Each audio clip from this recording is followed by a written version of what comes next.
Faiza Ahmed was a young British woman with her whole life ahead of her. I think I'm more westernised than I am anything else.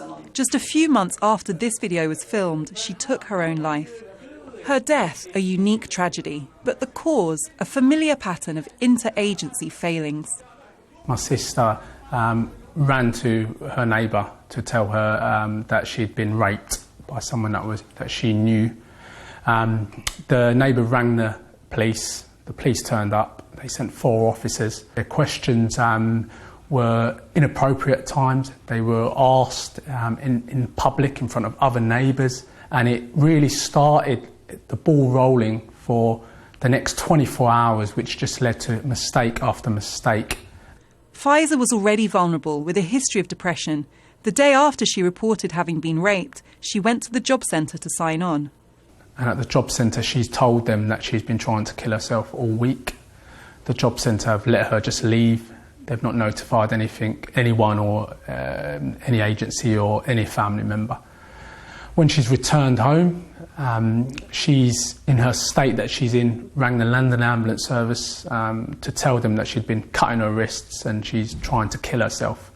The police service and the London ambulance service decided it was fine to leave a 31-year-old vulnerable female suffering with depression who'd alleged a serious sexual assault the day before. They felt it was fine to leave her alone, and that led to her taking her own life less than an hour later. Now an inquest has said that all 3 agencies, the Department for Work and Pensions, the Metropolitan Police and the London Ambulance Service, all missed chances to help Faiza, contributing to her death. There's no positive outcome to an inquest because Faiza doesn't come back. But if this does lead to change, and if this means that vulnerable individuals like her get the support they need, then that can be the most positive thing that happens.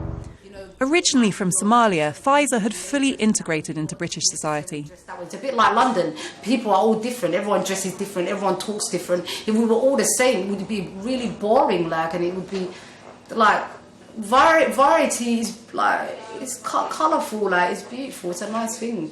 But her family say when it mattered, Faiza was treated differently. They're adamant that prejudice was stacked up against her in almost every way. She was a black woman, a rape victim, a Muslim living in a deprived area. The Metropolitan Police Service, even now, since the Stephen Lawrence inquiry, all these years later, are still institutionally racist. I work with the Metropolitan Police Service on a daily basis as a firefighter. I think the question people should ask themselves is, would this have happened to some young white female in central London somewhere? And I think the answer, if you're honest with yourself, is no.